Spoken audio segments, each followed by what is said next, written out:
Hello, Honors 410.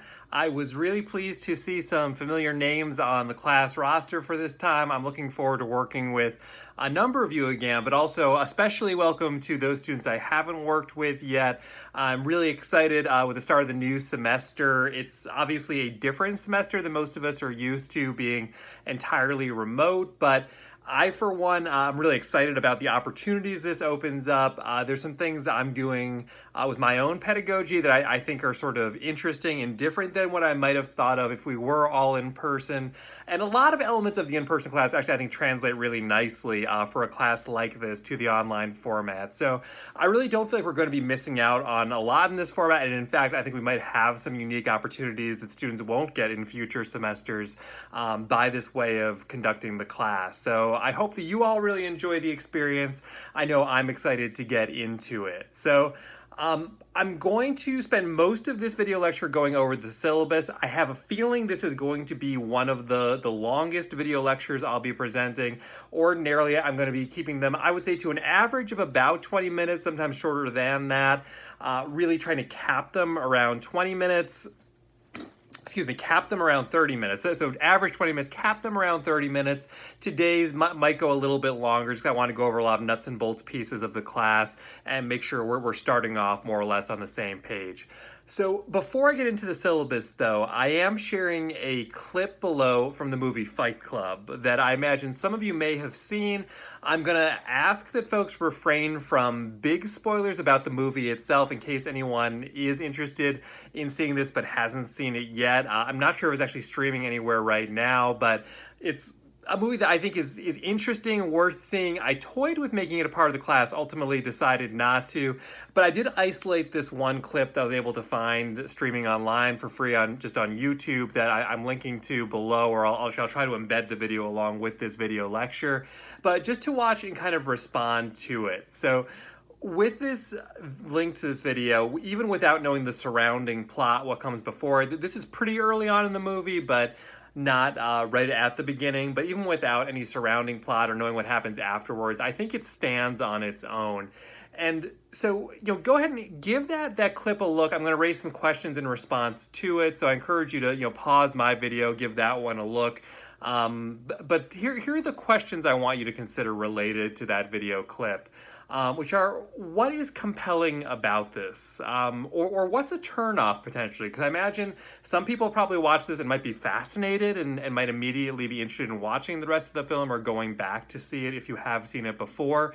And I can also imagine a reaction where people initially think, I don't want to watch this. This is uncomfortable to watch. And rest assured, in this course about violence in literature, we're not just going to be watching fight clips or anything along those lines. But I think that what's contained in this clip is relevant to our broader discussion in this class. So what's compelling? What's a turnoff? It could be both at the same time. And I think many of us might even have that reaction. And then I'll additionally raise the question of what makes this, or what do we make of, I guess I should say, what do we make of this Fight Club concept? The book and the film were popular about 20 years ago. They've been out there for a long time. I'd argue they stand the test of time, at least to the extent that people still make pop culture references to these things. There are a lot of media, a lot of books, a lot of movies that from 20 years ago, if I brought them up with students today, I'd have to assume you haven't seen it, or at least the overwhelming majority of you haven't seen it. Fight Club, I think, has stood the test of time, and maybe you'll prove me wrong. Maybe you'll all say, I'd never heard of this thing before, but I suspect many of you have at least heard of this, maybe seen the movie, maybe even read the book, have some sort of place to tie this back to. And so what we make of this concept, why it's still something we know about or would have some frame of reference around. But okay, I wanted to introduce that before I get into the syllabus, because the syllabus will be kind of the longest part of this video lecture, and I know it's hard to maintain any span of attention for more than half an hour. But I'll say just as one more note before I get into the syllabus, for today's class participation, I am asking you to leave a comment in the discussion thread. That will be pretty much the case for just about all of our classes, where there'll be some content either from myself or from your fellow students, and then I'll ask you to participate in the discussion thread at least once with at least one substantive comment, and that's kind of your attendance for the day. That's how you earn participation and engagement points for this class. But so what I want you to do is weigh in on the discussion thread about the Fight Club clip. So again, responding to what's compelling or what's a turnoff or what we make of the concept of this and why it's kind of stuck around. And then the other options, if you choose not to engage with the clip so much, or if you just find that other people have already kind of said what you would want to say about the clip, you don't have much to add. You can tell us why you wanted to take this course. Again, some of you I know, and so I imagine it might be that for whatever reason you enjoyed my Honors 110 or Honors 100 class, or even I think one or two of you may have been even in my summer Honors 410 class as well, or in the spring one. So in any event, what drew you to this class, if it were the concepts we're dealing with, or if you have any sort of interest in this subject matter coming into this class, what drew you here? And then the other option, most broadly, if you have a question of something you would like to clarify from the syllabus or from this video, that is fair game as a way to participate as well. So if you can do at least one of those three things, responding to the Fight Club clip, talking about why you chose this course, or clarifying something from the syllabus, if you do at least one of those things, that will earn you your participation and engagement credit for today. Feel free to weigh in on more than one, though. If you want to weigh in on all three, be my guest. I'd love to have that from lots of folks, but I also know that you only have so many hours in the day, and so use that time wisely. Okay, so I have just pulled up my copy of the syllabus for this course. I encourage you to pull it up if you're in a position to do so as well. I'm just going to run through the syllabus. I'm going to read very little of it verbatim, but I'm just kind of going to go through all the points. And I like to think the syllabus is pretty clear in what's going on, but there certainly might be some elements that are less clear. And so for those, I think it'd be useful to be looking at the syllabus yourself and making note of the clarifications that I'm offering, or where you still have questions might be good to bring up for the group. So as I figure everyone realizes by this point, it is remote instruction for this class where we're not meeting in person at all. And it is also all asynchronous. So that means that there's not going to be a live session where you have to be at your computer at a specific time to engage with me.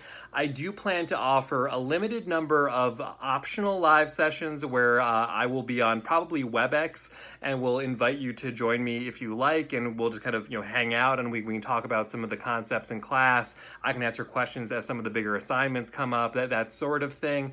They're optional. I'm providing the opportunity for those sessions, mostly for those students who find value in that sort of thing, where either for your understanding of course material or your engagement with it or just your enjoyment of it, that you really privilege that real-time communication with someone. I'm happy to provide that for students. If a lot of students are interested, if there's a really good turnout, a lot of engagement, I might offer more of them. If no one shows up for the first couple I offer, I might just kind of call it at that, because I don't want to waste your time or my time if no one's interested. So we'll play that a little bit by ear, but I'll offer at least a couple times, and again, potentially quite a few more live sessions once we get up and running. I'll try to give at least a few days notice, and perhaps offer those at varied times to accommodate different schedules for different folks over the course of this semester. So carrying on with the syllabus here, though, so basically Mondays and Wednesdays, my intention is by noon each of those days to post the day's class. So that will often include a video lecture. Sometimes it will be student-generated material in place of my video lecture. We'll get into that a little bit more later on. But your responsibility is to watch, listen, read, whatever it might be that I've let us off with, and then to respond in the discussion thread with at least one substantive comment to earn your attendance and engagement points for the class. We'll talk a little bit more about that later on, but again, just get in the habit of doing that. My expectation is that you participate within 48 hours of noon that class day. So you have an extra 2 days to participate.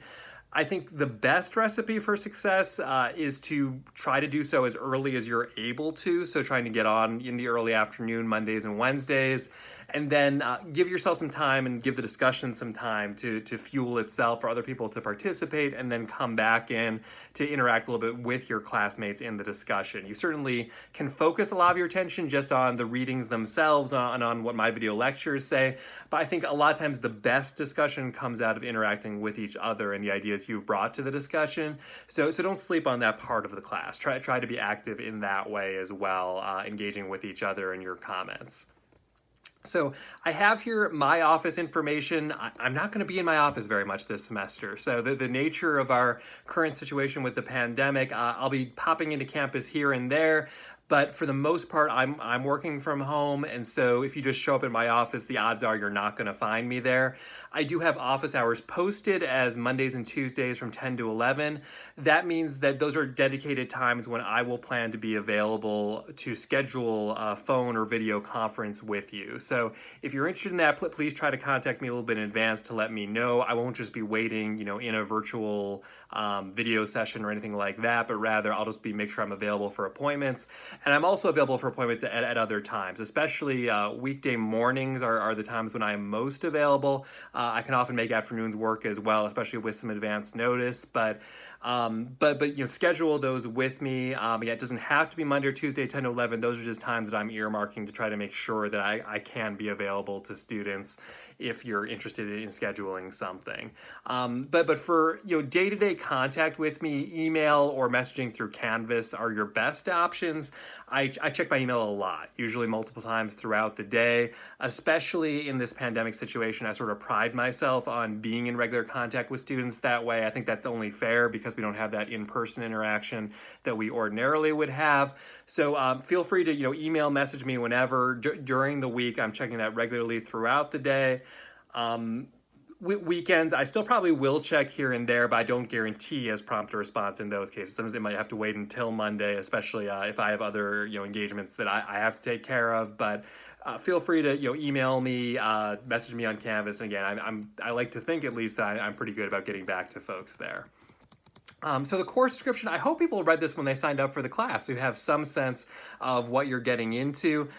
We will be reading about and watching some media related to various elements of violence. And I'll preview that a little bit more as we go, but a big question this class is kind of posing, and sort of related to the Fight Club clip and the questions I posed related to it, is why is this of interest to us? Why do people find this compelling, or where is the line where we don't find it as compelling? And how does it contribute to broader, I'm going to say art, that itself is a subjective term, but whether we're talking about literature, whether we're talking about film, whether we're talking about mixed martial arts, any of those could be considered art, right? And I think how we define those things, it can be pretty interesting in its own right. So we're going to do some essay work, we're going to do some creative work, all related to this material. So I'm not going to read the learning outcomes here just because you've seen them in a number of your courses, and again, feel free to read those on your own. I will touch on here, so the required text for the class, Don Lee's book Yellow, where the only assigned reading from that is going to be the novella Yellow that's included within it. The short stories are available for you to read there for extra credit. If you want to read those and write one-page reports in response to them, I'd be happy to see those. But just in terms of planning your textbook usage, especially if you're in a position where you're able to borrow this book or share this book, it's feasible to do so because it's a relatively short amount of time we're going to spend with this book. But it is a required text though, so we are definitely going to spend some time on reading that novella Yellow. And then all the more so Stephen Moore's The Longer We Were There. I sort of consider that the core textbook for this class.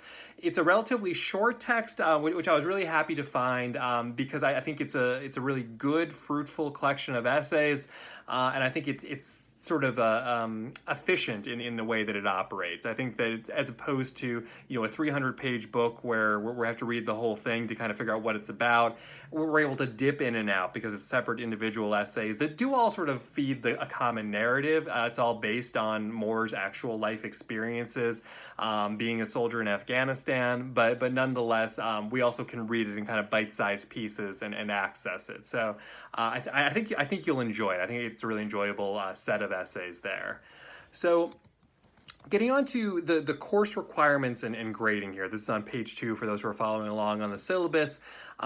we have a breakdown of the core elements of the class, and then after that I have a lengthier description of what each of these assignments or graded items are. So I'll scroll through here a little bit, but part of why I give the breakdown of percentages here is it's pretty easy, I like to think, to track your progress in this class and how you're doing in this class. I know that there are some classes where it's a little bit more of a mystery what your standing is. Am I doing well in this class? Am I going to know, before midterms, or so on and so forth? There are no tests in this class. There's assignments that we grade as we go, and I do my best to turn those grades around pretty quickly. It'll be exceptionally rare if it takes longer than a week to get feedback on an assignment, and usually a matter of days. And so you have a chance to get my feedback, get my notes, and respond with whatever questions you might have, and we can clear some things up if we have points of confusion. So to scroll through here, though, for reading response journals, basically, as we assign readings, I am looking for you to respond to the readings with a short journal entry that is just kind of evidence that you have completed the reading, so I know you're keeping up on it, and also an opportunity for you to engage with the text in a way that maybe you don't want to in the big public discussion that we have in the discussion thread, but more of an individual case where you can kind of drill into some ideas of specific interest to you and that I can respond back. So early on, I'll probably give you some comments for some of your responses, just mostly to confirm you're on the right track, that you're doing what I want for you to do in these journals, or to let you know if you're not, so we can correct course within the first week or two of class. With that, I will accept your journal responses right through to the last day of class, but I encourage you to keep up on them, to submit them as you complete the readings as we go in class. It's the kind of thing where if you just keep doing that on a rolling basis, once or twice a week, it's I think relatively easy to keep up with and just kind of take care of this part of the course. Where by contrast, if you do wait until the end and submit, all of the entries in the last week or so, it's doable. I have had students do that in classes in the past and earn full credit or very close to it, but all of a sudden it becomes a really massive task to write all of these journal entries at once. So it's really to your advantage to do so sooner. As we get along after the first couple, I usually won't leave very much in the way of comments on journals, but just mark complete or incomplete. Complete means you've gotten full credit. No news is good news. Just keep doing what you're doing. If there's an incomplete, I will usually give you an explanation as to why I'm not giving you credit for that journal response. And it's usually because an entry was too short and or too vague for me to really know that you did the reading. And I'm looking for a little bit more active engagement with the text. I'd say that's the exception, not the rule. Most students do just fine in this aspect of the course, but I will let you know if you're not meeting my expectations for journals. So there are a good, I want to say 18 or 19 reading assignments on the whole. I haven't recounted that recently, so forgive me if I'm not remembering that quite correctly. You're responsible for turning in a minimum of 15 journal response entries. I have left extra spaces so you can submit more if you like. If you're finding this useful for you in processing the text, that's great. Feel free to turn in as many journal entries as you like, but 15 is the magic number to hit. If you've earned 15 completes for your journal entries and haven't heard any other criticism from me of kind of the work you're doing in that aspect of the course, then you can rest assured you're going to earn full credit for that aspect of the class. Okay, carrying on here. So engagement and participation, I've already touched on this a couple times, but basically, again, I will be posting the classes, I hope by around noon each class day. An expectation is within 48 hours of that you are posting at least one substantive comment in response. The substantive line is a little bit subjective in terms of what counts as being engaged enough or active enough in the discussion. I will let you know if I'm concerned about you. So probably around the week 2 mark or so, if I see that you haven't been participating in discussions or your comments aren't really meeting my expectations in terms of substance or in terms of quantity of them or anything along those lines, I'll let you know. But otherwise, you can assume that you're doing what you're supposed to be doing. And I will usually just kind of mark a like on Canvas just to signal that I have seen it, and not necessarily to endorse. I think that's a great comment, though in many cases it very well might be. But more so just to acknowledge that I have seen it in those cases. So you have up to 4 classes of wiggle room. That's the equivalent of 2 weeks of class that you can miss and not lose credit for this aspect of the class. After that, I will start deducting significant credit from your engagement and participation score. If you miss more than 6 classes, that's where you are in jeopardy of not being able to pass the class.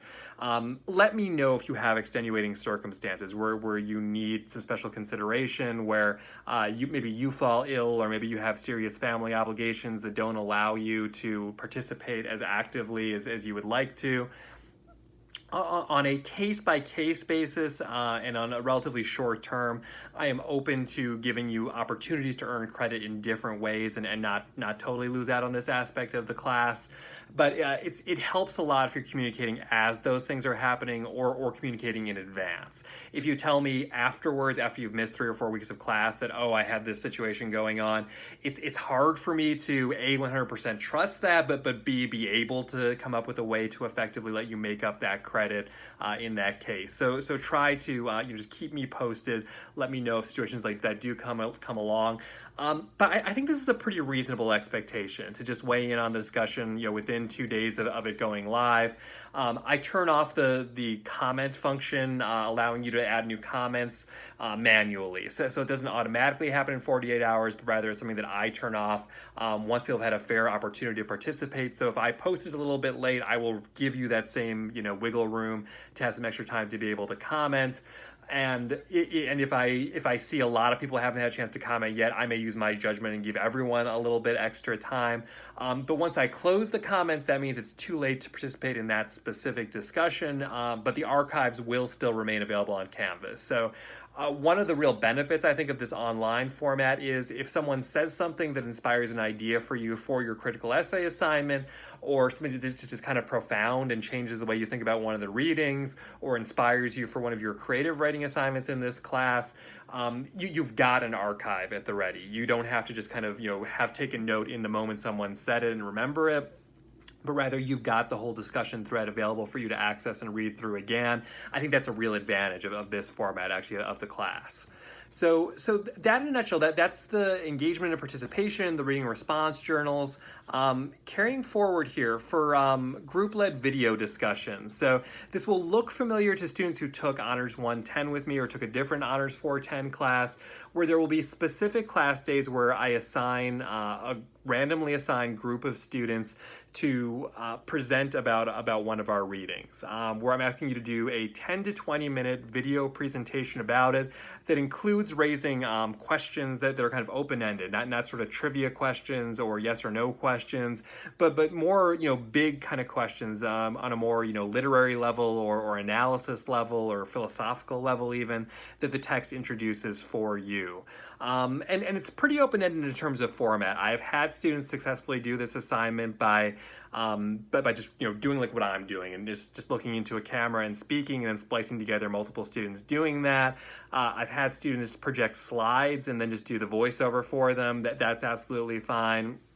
I'm pretty flexible as long as you're honoring at least roughly the time commitment I'm asking you for, and more importantly, the content of what I'm asking you for in these presentations. So we'll talk a little bit more about those as they actually come up, but I encourage you to look ahead. I'll plan on assigning those groups probably early week 2. I'm going to give a little wiggle room in case anybody drops or adds into the class so that we don't have to reconfigure groups after that happens. But after that point, I'll assign groups, and then you'll have a sense of when you're up. It's kind of staggered throughout the semester if you want to read ahead and communicate with your group. It's the kind of thing, especially because it's a video and not a live presentation, if you wanted to record this thing well in advance, weeks out even, because you're going to be busy later in the semester, that's fair game. If you want to just get the thing recorded, get it uploaded, and then send me the link when we get closer to the date, that is totally fine. On that note, my preferred way of getting this assignment is for you to take whatever form of video you make, upload it to YouTube, and then email me the link earlier in the day by 11 a.m. of the class day when it's due. Earlier is always appreciated, always kind of preferred, but by 11, that's your deadline for turning it in. If you're not able to do that for a combination of reasons, or you're using a file type that doesn't lend itself well to YouTube or whatnot, you can also upload the file to me or share it to me via Google Docs. I'm pretty flexible about that, especially give me a little bit of lead time in terms of what you're planning on doing. As I say in the syllabus, while I ask you send me a link if you uploaded it by 11 a.m. on your due date, if you can err more towards like 10 a.m. or even earlier, if you're asking me to upload a file for you, that's helpful just to keep kind of the workflow going and making sure that there's time to get that up and not hold up the whole class. So that's the group led video discussions. For those who are following along on your copies of the syllabus, I'm moving on to page 4 now. Flash submissions. So this is a class where I'm asking you to do some degree of creative writing, including a 2 to 3 page thing where I'm asking you to do some creative writing that I expect for most of you will be fiction. I'm open to it being nonfiction as well for these stories. But to honor the spirit of the class, where we're talking about violence in literature, violence in media, your story should include some element of violence. But what kind of violence we're talking about is really open-ended. So it could be a literal physical altercation. We're going to see some of that in Don Lee's novella Yellow. It can include scenes set at war, so not even directly getting at the violence so much as implying that violence is around and kind of a constant consideration in the background, which is the case for many of Moore's essays in The Longer We Were There. It could be a story that engages with video game violence, is an example that I give. So again, violence really widely defined here. Or a story in which a combat sports figures prominently. And so that could actually, again, be depicting a fight itself. That could be what happens when an MMA fighter goes to the grocery store. What is that experience like for them? What's going through their head? What are they buying? And using our imagination for that sort of thing. I am asking you to stay away from really extreme depictions of violence, and I give some other caveats, and I'll actually name those explicitly here about sexual assault, domestic violence, child abuse, mass shootings, or animal cruelty.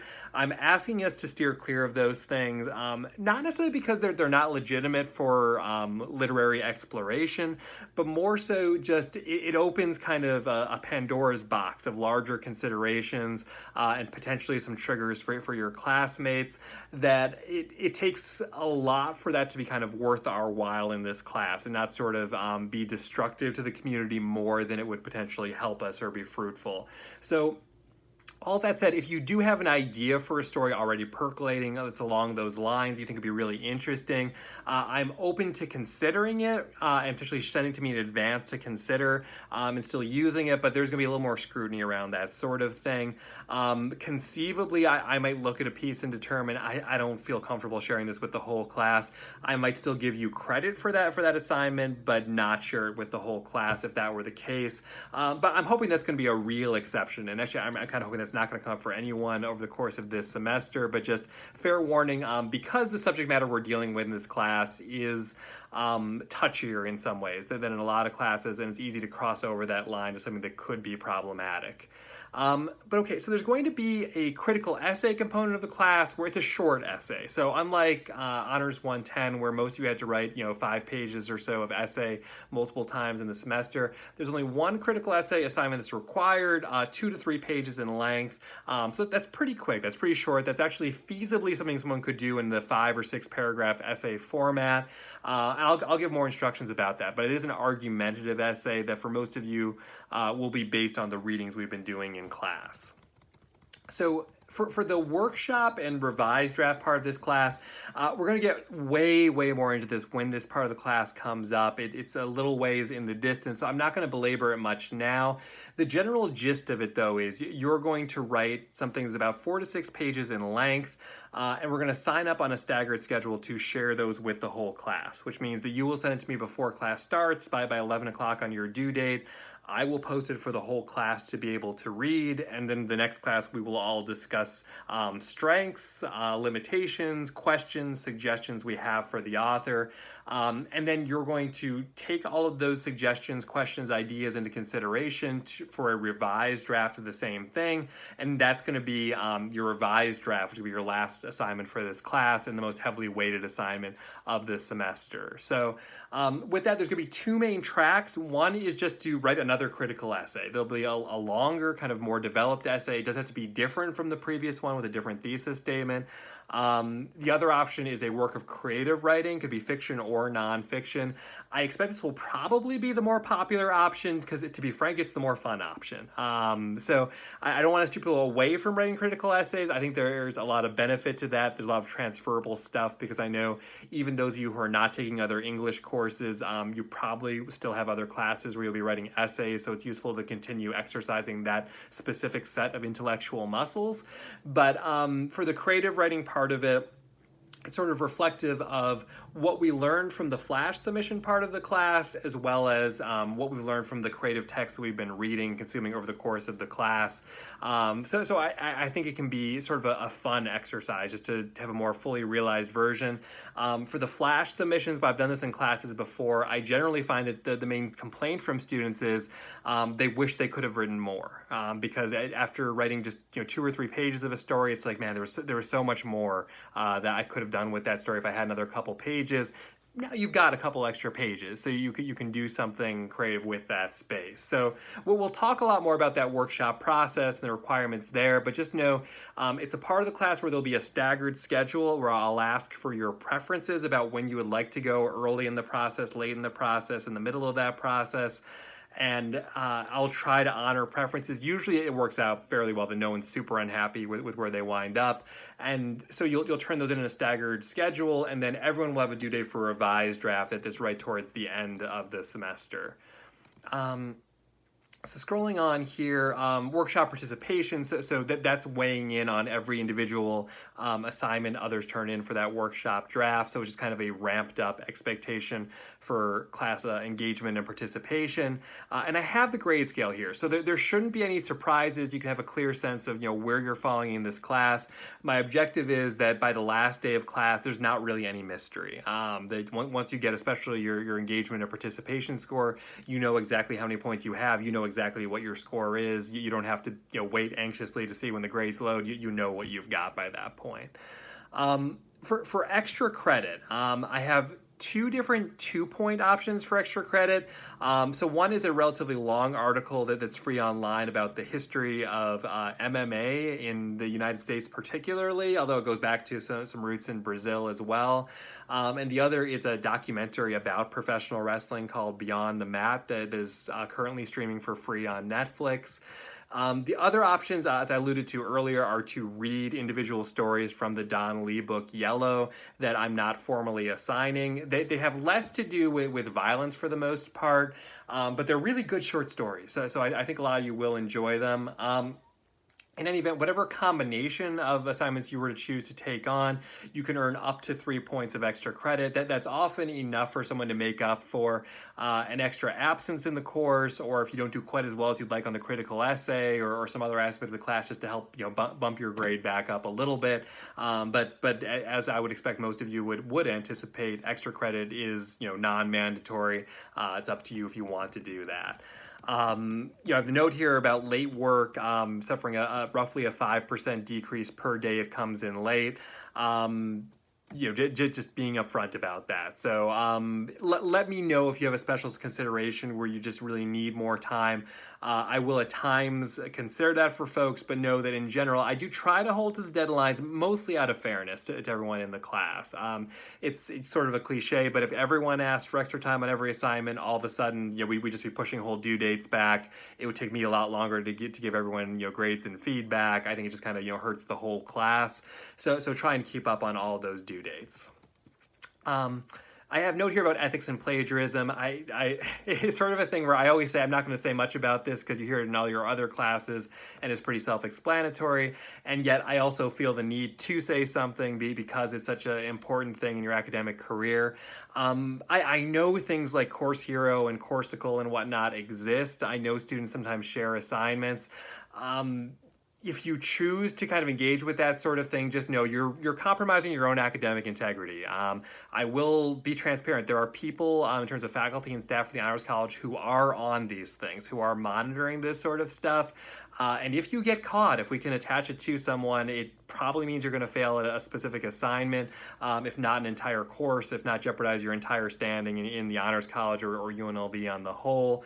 It's just really not worth it in my estimation. So please stay on the right side of that line. And if you're not sure, if you're genuinely confused about what constitutes academic dishonesty or plagiarism, ask the question. If you ask the question itself, you're very unlikely to get into trouble unless you've already done something you're really not supposed to do. If you don't ask the question, though, and you do something inappropriate, that's where you're really gambling. That's where you're taking a risk with your own academic future. So, please do try to stay on the right side of that line. Okay, I'm scrolling through. We have all these academic policies that appear in pretty much all syllabi, so I'm not going to belabor much of any of those. So I'm going to cut ahead all the way through in the syllabus. Let's see. I think we're going all the way to page... Okay, yeah, lower page 12. That's where we get into the class schedule. So there's a note here, all assignments are due by 11 a.m. on the date listed unless otherwise noted. So just be aware of that. Make sure you're staying on top of those deadlines. You're being prepared to submit stuff by 11 a.m. on the due date listed. For the group-led video discussions, plan to get it to me early. Uploading videos tends to take longer than people expect. I was really encourage you to get it the night before or really early in the morning. That's to your benefit to make sure you're protected in that regard. Okay, so in terms of readings, the very first 3 readings I have assigned for the class are all PDFs that are uploaded to Canvas already. This is to give a little buffer room, to give some time if you haven't gotten a hold of the textbooks yet. Note you are going to need the Don Lee book by midway through week 3, so make sure you are doing everything you can to get a hold of it as soon as possible. But that set of the first 3 readings are all ones that you can access for free via PDFs I've already uploaded to Canvas. So you can get started reading those. And again, you give a reading response journal for any of them as they come up.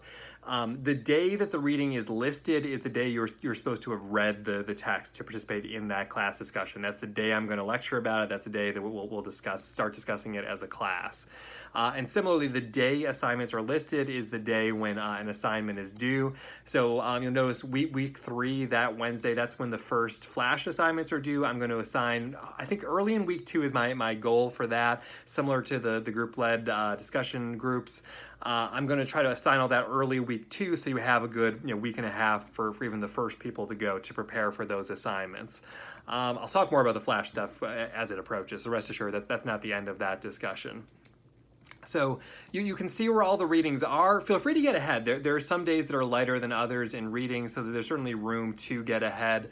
If you're going to be really busy later on in the semester and to get some journal responses written in advance, I think that can be a really good strategy. And again, especially once you know which group you're in for the group-led discussions, I encourage you to read ahead on those and start talking to your group mates and planning what you want to do with those.